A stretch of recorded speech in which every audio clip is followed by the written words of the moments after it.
Hi అండి, welcome to our channel Nagalakshmi talks. అదిగోండి, నేను క్యాబేజీ అరకేజీ తీసుకున్నాను. దాన్ని అదిగో అలా గ్లాస్తో అంటే సన్నగా వస్తుంది. అట్లా తరుక్కుంటే మామూలుగా తరుక్కోవచ్చు, నేను గ్లాస్తో అంటున్నాను చూడండి. అదిగో అట్లా సన్నగా తరిగేసి చక్కగా వచ్చింది చూడండి. సగం చేశాను. అర కేజీకి ఎంతో చెప్తాను. వేయించిన శనగపప్పు అవి అదిగో చూడండి.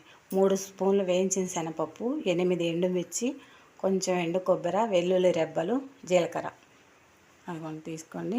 అవన్నీ మిక్సీ పట్టుకోండి శుభ్రంగా.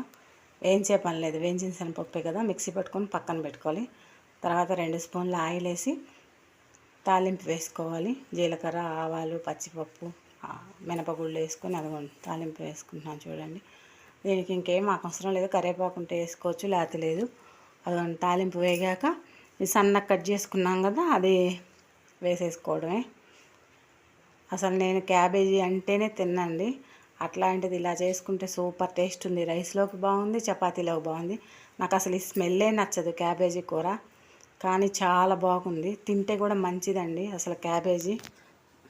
అదిగోండి, మా బావ ఎప్పుడు క్యాబేజీ తెస్తా అంటే నేను ఏదో ఒకటి చేస్తాను. పకోడీ చేయటము, తప్పాల చెక్కలు చేయటం, ఇట్లా కూర ఎప్పుడు తినలేదు. కానీ కూర చాలా బాగుంది. ప్లీజ్ సబ్స్క్రైబ్ చేయండి, లైక్ చేయండి, షేర్ చేయండి. అదిగోండి బాగా వేగిపోద్ది. అదిగో చూడండి, బ్రౌన్ కలర్ వచ్చింది. బాగా వేగాక మనం పొడి రెడీగా పెట్టుకున్నాం కదా, అది కలిపేసుకోవడమే. చూసుకొని కారం తినే వాళ్ళైతే కొంచెం మొత్తం వేసేసుకోవచ్చు, పట్టిద్ది చూసుకొని వేసుకోండి. అదిగోండి 1 స్పూన్ సాల్ట్ వేసాను, కొంచెం పసుపు వేసాను.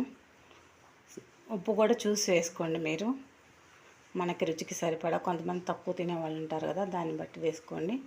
అదిగోండి రెడీ అయింది కూర. సూపర్ టేస్ట్ ఉందండి నిజంగా. ఒకసారి మీరు ట్రై చేయండి క్యాబేజీ.